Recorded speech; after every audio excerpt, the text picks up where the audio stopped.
Hey everyone, and welcome to the Ricky Life Podcast. I'm your host, Crystal Prophet, and I want to say thank you so much for joining us today for episode number 6. First of all, before we get started, let me ask you a question.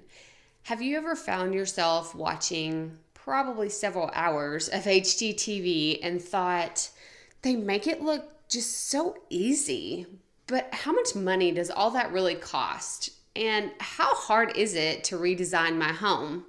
Well, today we're speaking to an expert who knows both personally and professionally just how much work goes into making a home, a well-designed home. We're concluding our series on Take Care of Your Home, and what better to subject to wrap on than interior design, making our spaces feel beautiful and feel like home.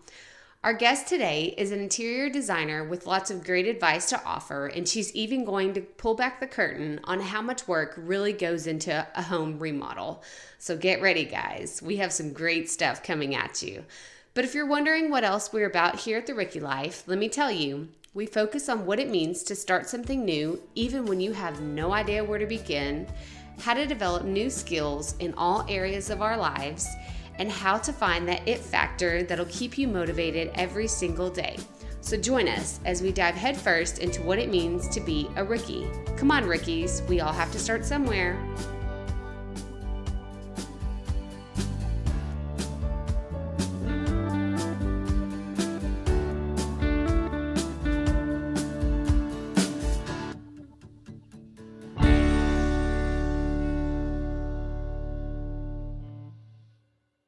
Hey Rookies, we're rounding out our series on Take Care of Your Home, and I'm so excited about today's interview.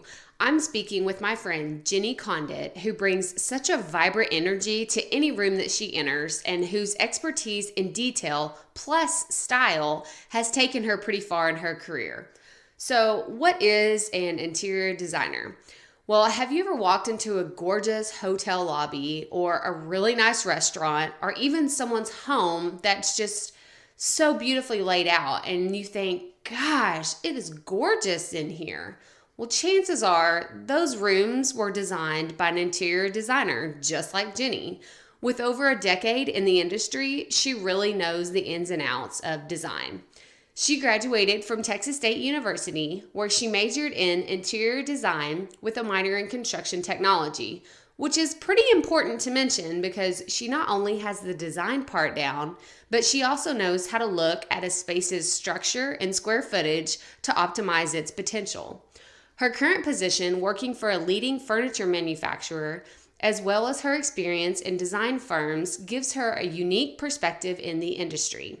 While she's personally going through a home remodel right now with her husband Charlie, she still makes time for her passions like traveling the world, doing yoga in Austin, and spending time with their beloved dog, Cody. I can't wait for you to hear all the good tips and advice Jenny shares in her honest, candid approach to life. So let's dive right into my interview with our interior design expert, Jenny. But okay, podcast listeners, so we have on the phone with us Jenny Conditt, who her specialty is interior design, and I've asked her to come on the show today to kind of give us some tips and some tricks on everything we need to know. Personally, I don't have a lot of experience in this area, and I'm really excited to learn what Jenny has to offer. So, hi Jenny, welcome to the show. Hi, thanks. So, I'm glad to be on. Can you kind of tell us what your background is, a little bit about your story, how you are where you are today, and just, let us know about you and what you do. Yeah, okay. Well, so as far as how I got into interior design, it's really been a passion of mine since I was a child. Of course, back then I just thought I wanted to be a decorator, and then went to Texas State where I studied interior design for 4 years and learned that it's so much more than that and so much more technical, which oddly I really gravitate to and really like the technical side of everything. I went to school for 4 years and worked in various design firms, mostly as an intern, junior designer, and then actually switched over and have been on the sales side, calling on architects and designers for the past 8 years. So just recently getting back into full on design just on my own personal, I like to call it my side hustle. Yes. So getting back into that side hustle, really just to get my passion out and what I love to do. And then now on track to actually get registered to where I'll be a full registered interior designer. Okay, and we kind of talked about this a little while ago, and you let me know that's kind of part of your background, but I've never heard of a Mhm. registered interior designer. So is that just a qualification? Is that like an Mhm. exam type thing? Like, how do Yep. you become a registered interior designer? Yeah. So when you go to school for design, you have to graduate from an accredited university. So if you don't graduate from an accredited university, then you can't take your NCIDQ becoming a registered designer, Okay. which I know sounds like a lot of technical jargon, but which it is. So once you graduate, then you work so long under a designer. And then once you've worked so long under a registered designer, you can then go take your NCIDQ, which is the assessment for becoming a full registered designer. So once you pass all three tests, then you can actually become registered. And that's Okay. to make sure that you're not, I mean, we're working with health, safety, welfare. So we want to make sure that people can get through a space, and whether you're in a wheelchair or you're not, that you're going to be able to get through that you're going to be able to egress out of the building properly. If there's a fire, as well as fire codes, all the safety codes. I mean, it's a lot, but it comes more so into commercial. However, there are several residential codes that you need to know if you're a practicing residential interior designer as well, though Okay. they don't necessarily need to be registered. Okay, well, I love that. It's kind of like, you could say someone, when I think the word registered nurse is the first thing that always pops into my head. And it's like, Mhm. do you want someone working on you that has practiced this and been through all the courses and all the training? Or do you want someone that says, hey, I'll stick a needle in your arm? It's like Yeah. that accreditation. It means a lot. It means a lot. And that's really cool. I've never heard of that term before. So that's good to know that that's something that people can look for when they're trying to find an interior designer to help them, whether it's commercially or residentially. Mhm. Okay, well, that's cool. So that's some of your background. And this is actually really funny because when you and I were emailing back and forth, I said, okay, well, something about interior decorating. And Jenny was very clear. She was like, okay, can this please be the number one question to explain the difference between design and decorating? And I felt so like, oh, like this just got interesting because, I don't know the difference. So can you please just kind of go into that, because I can tell, I know you so well, that you have very specifics on this is how this one thing is and this is how another thing is. So can you kind of explain that to us? Yeah, so I'll do it quickly, because if you ask any interior designer what the difference is, they'll go off for Go on 30, a 45 rant. minutes. So Yes. I'm not going to do that, which is why I'm adamant about getting registered, right? So Uh-huh. the difference is, so an interior designer they can decorate.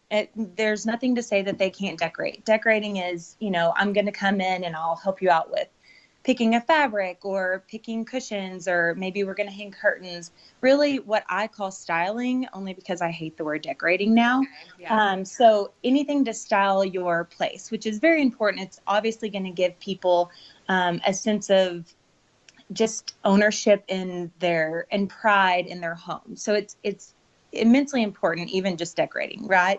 But Yeah. what an interior designer can do is, if you were to look at what I'm doing with my house right now and just the full set of drawings, I'm in Revit, which is a program that we use. Some people use AutoCAD. I'm thinking through every little detail. So I know the way that the family is going to function because I've asked a ton of questions. I'm going to make sure that the linear square footage that you need in your closet is going to be what's going to be functional, right? So I've even measured it down to know how to design a closet based on how much clothing someone has. And not that a decorator couldn't do that, but the technical specifications that you're going to get when you work with an interior designer is much different than if you just hire someone to come in and help you. So Gotcha. depending on what your need is, would be really where I would say, is it okay for you to hire a designer or a decorator, or should you, actually look at hiring a full-on interior designer that can help you with putting together a full set of drawings? Okay. And but they could also then, I mean, that interior designer could also help you with the decorating side of things. It's just, I know a lot of designers that aren't good at that part, and they will tell you that they're not good. I've helped some of my friends who are designers because they can't put things together on their own for their own house. Okay. Well, since you touched on it, and I have been following you on Instagram and watching your journey. So, for you and your husband, can you explain what he does and kind of what role he plays, I guess, in y'all's relationship with your remodel and everything like that? Just kind of dive into that a little bit. So he plays no role. I love him to death, but he is so good at so many things. But this is really my bread and butter. It's what I do. It's what I love. I do our finances. I do all the design. I do the house stuff. He's so good at so many things, and I cannot wait until he can come back in and help me. But for his background, he's actually in law enforcement. He is I don't know how to call it, but somewhat of an undercover officer, right? Okay. So if they ever follow me on the blog and you see the beard, that would be why. Yeah. So he's in law enforcement. He's really good at manual labor and coming in and helping me with a lot of those things. He can fix anything, which is great once we have a home because he fixes everything that I break. But right now, my role has really been to find us a home, buy us a home, make sure that we can afford it, make sure that we can afford the renovation, do all of the drawings, like all, our set of drawings, and then really work with our contractors and staying on top of our contractors to get everything done in hopefully a timely manner. Yeah. So really working through the whole process of a renovation Well, that's great. right now. I think that that's awesome that you're spearheading and kind of running with that because with your personality and, just who you are as a person, I think that you have really stepped into that role very easily of, hey guys, like this is what's going on. Like you're very transparent whenever you do share your story Mm-hmm. and you're like, we found out that our pest is going to, like you're Yep. very real and very just honest and open. And I love that about you. It's just such a great quality that you have. Okay, so I asked my mom specifically and a few other friends, like, okay, I'm talking to someone.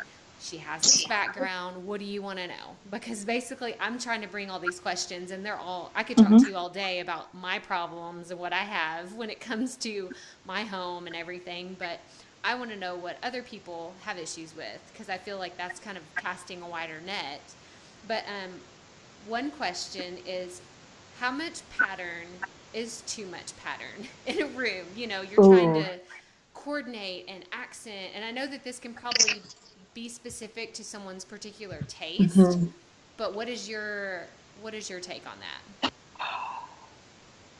Oh, it's hard. It really, so, I mean, in some instances, I would say the more pattern, the better. And I think if you mix patterns right, and as long as there's a common theme, whether it's, you've got colors that, not that they all have to have the exact same colors, but colors that tie together, I think you can mix a lot of pattern. I think that it's good to mix different varieties. I'm not a fan of everything being floral, or everything being geometric, or everything being stripes or plaid, but a mixture of everything. And if you get the same color variations within those fabrics or textiles, whatever they may be, whether you've got a wall covering, curtains, or your sofa, I think you can have a lot of fun with it.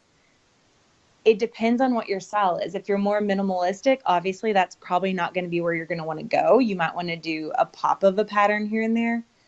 But if Okay. you're fun and you're spunky and you are really charismatic, not that charismatic people can't be minimalist, but if you have that personality, I say bring it on. Just maybe engage someone that can help you pull it together right so that you're not driving yourself crazy. But I'm all for the pattern. Okay, that's really interesting because I myself, well, we're kind of in a unique situation. We've moved 3 times in 4 years, so I've kind of Oh, had this bless your heart. opportunity. Yeah, it's just been so crazy, but I've had this opportunity to kind of have a fresh start. Like we went from this one theme in a house, and then we moved Mm-hmm. somewhere else, and it's like this isn't going to work. So we've tried something else, and so Yep. now I finally feel like okay, this is how I want to have my house, but not everyone can do that. So What advice would you give to someone, let's say they've been in their house 10 or 15 years and they've had the same thing and they just really want to spice it up? What's Mhm. the one thing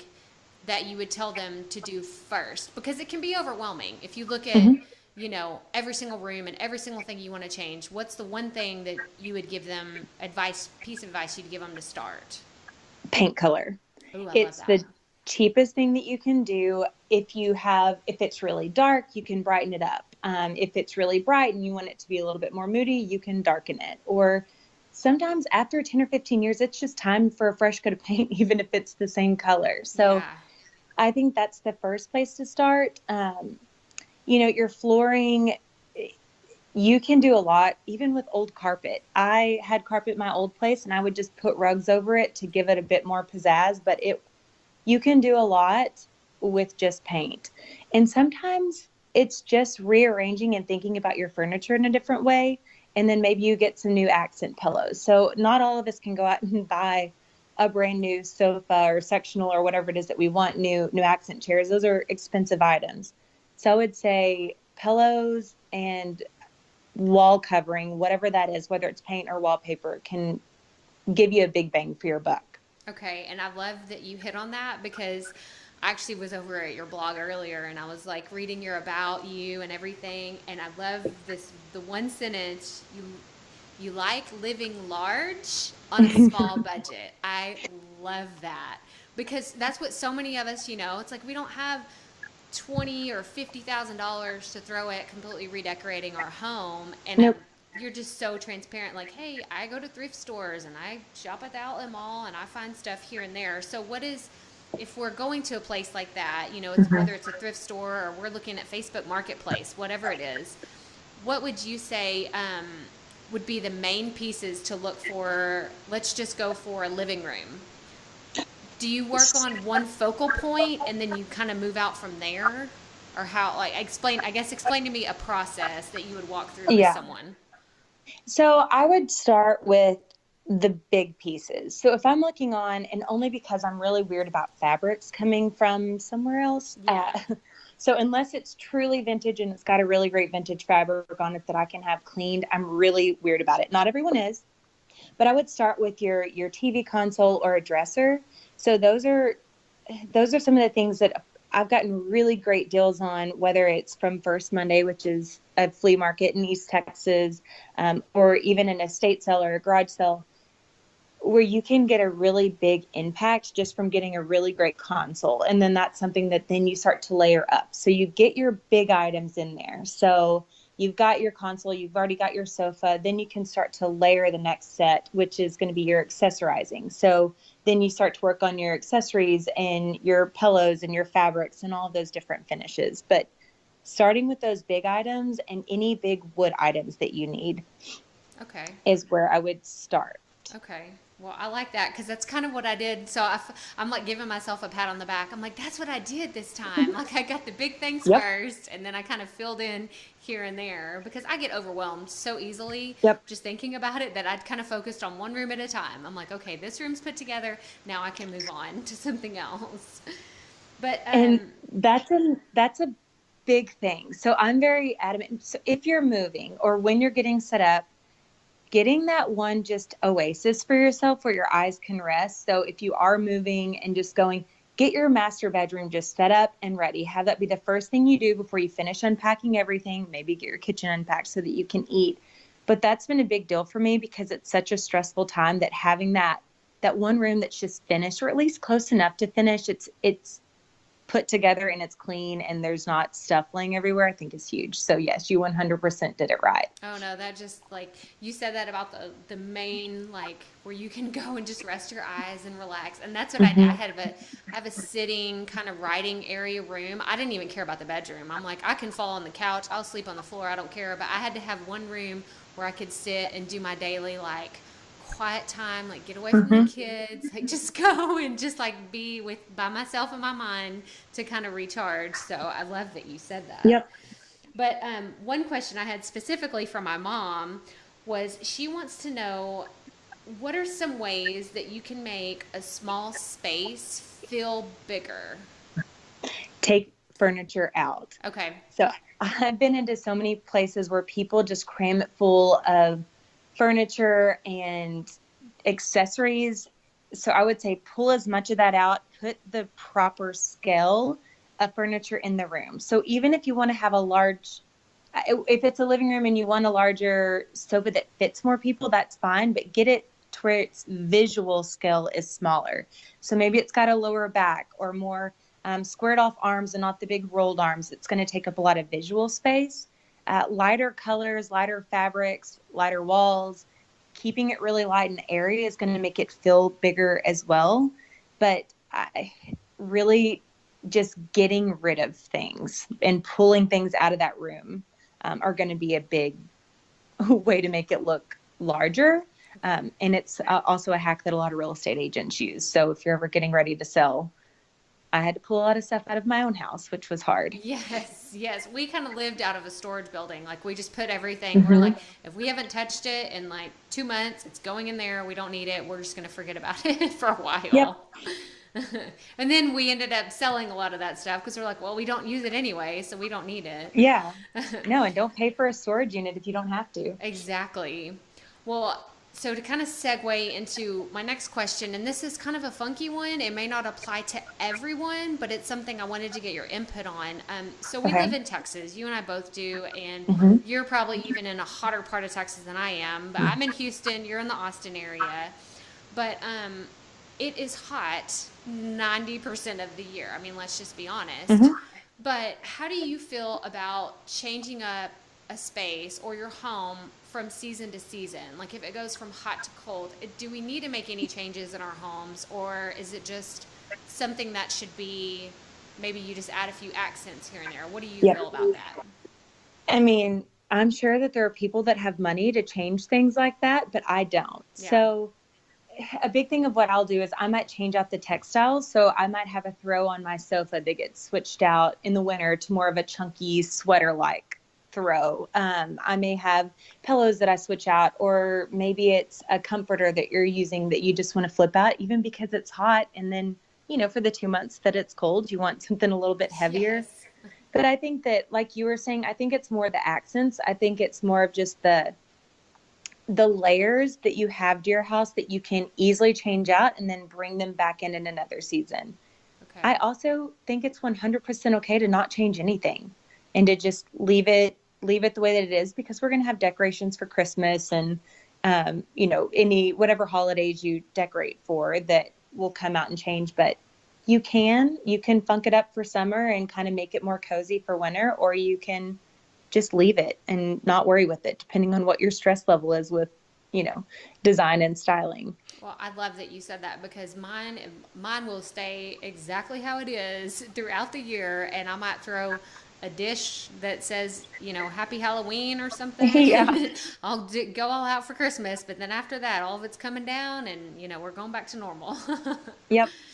Okay, well, I am so thankful that you came on, but I have some what we're calling keeping it real questions. So these are just some kind of fun rapid fire questions I'm going to throw at Oh you, gosh. and Okay. it's nothing scary, I promise. But it's something that we like to ask all of our guests just to kind of see how everyone responds to different questions in a fun way. So my first one is, what motivates you on days when things are just super, super tough? You and I are both probably two of the clumsiest people on the planet. And the only reason why I say that is because you said it first. You said Charlie's going to fix whatever stuff in the Oh yeah. house that you break. And I fall all the time. Yeah. So let's say you've spilt your coffee on your pants and you're running late and, everything's just gone crazy for the day. Like, what motivates you just to keep going and keep doing keep being Jenny? I guess in my older years, it's just, does it matter? Does it really matter? And it's just kind of resetting it of, it's either going to be a good day or a bad day. And some days, depending on what time it is, as this woman's season, it might be one where I just totally succumb to, having a really bad day. But for the most part, it's okay. It's a little coffee. I can go change. It's not a big deal, and just move past it. So I don't really know what it is other than just there are such big things going on or that people are dealing with that really is my spilt coffee that big of a deal. Yeah. So it's kind of just maybe freak out about it in the moment and then just get past it. Yeah. So I don't know if that's the right answer, but that's kind of how I No, deal with it. that's great. I think that that's awesome. I think that's a very positive way. That's a very healthy way to look at life instead of just breaking down and, throw my hands up. I'm going to go back to bed and watch Netflix for the rest of the day. I mean, there are those days, right? We all Yes, have those days. yes. But Okay, well, so my next question is, do you consider yourself a perfectionist? unfortunately, yes. Yes. Yeah. In everything, in my job, in my personal life, with the house, everything. I mean, people can't come over unless it's yes. But part of that goes to the OCD and it can be a good thing. But yeah, unfortunately I have to say yes. Yes. I don't think it's a bad thing. I have to agree with you. I don't think it's a bad thing. I think that there's a healthy amount of, Yeah.